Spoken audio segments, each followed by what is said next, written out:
হে জাদুর ফল, আমাকে অনেকগুলো টাকা দিয়ে দাও। আরে এতগুলো টাকা, আমি তো ধনী হয়ে যাব। ইয়াহু! হ্যাঁ আব্বে, এ তো ফল খেয়ে অনেকগুলো টাকা পেয়ে গেল। চল আমরাও চেয়ে নেই, চল।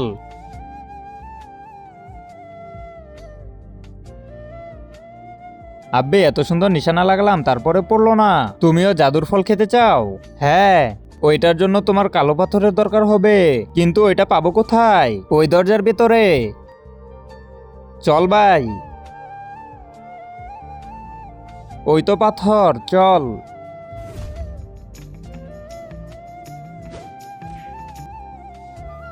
জাদুর ফল, আমাকে দুনিয়ার হ্যান্ডসাম বানিয়ে দে। হ্যাঁ আব্বে, আমার ইচ্ছে তো সত্যিই পূরণ হয়ে গেছে।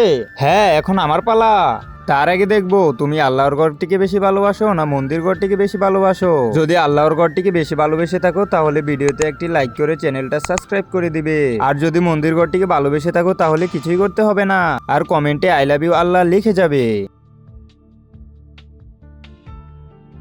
জাদুর ফল, আমি যাকে ভালোবাসি সে যেন সবকিছু ছেড়ে আমাকে ভালোবাসে। আই লাভ ইউ কৃষান, আমি তোমাকে অনেক ভালোবাসি। আই লাভ ইউ টু আমার বেবি। আব্বে, এটা কি করলি তুই? এটা আমার ক্রাশ ছিল। আব্বে, এটা তো আমার ক্রাশ ছিল, কিন্তু তুই একে বলতে পারিসনি, এখন আমি একে আপন করে নিছি। আব্বে, তাহলে এটা কি করব? আব্বে সালা, পটানোর আগে এর নামে ট্যাটু বানানোর কি দরকার ছিল? ভাই, ওকে আমার কাছে দিয়ে দে। বাকসালা, আমি দেবো না। চলো বেবি। হ্যাঁ হ্যাঁ, এটা কি হলো আমার সাথে?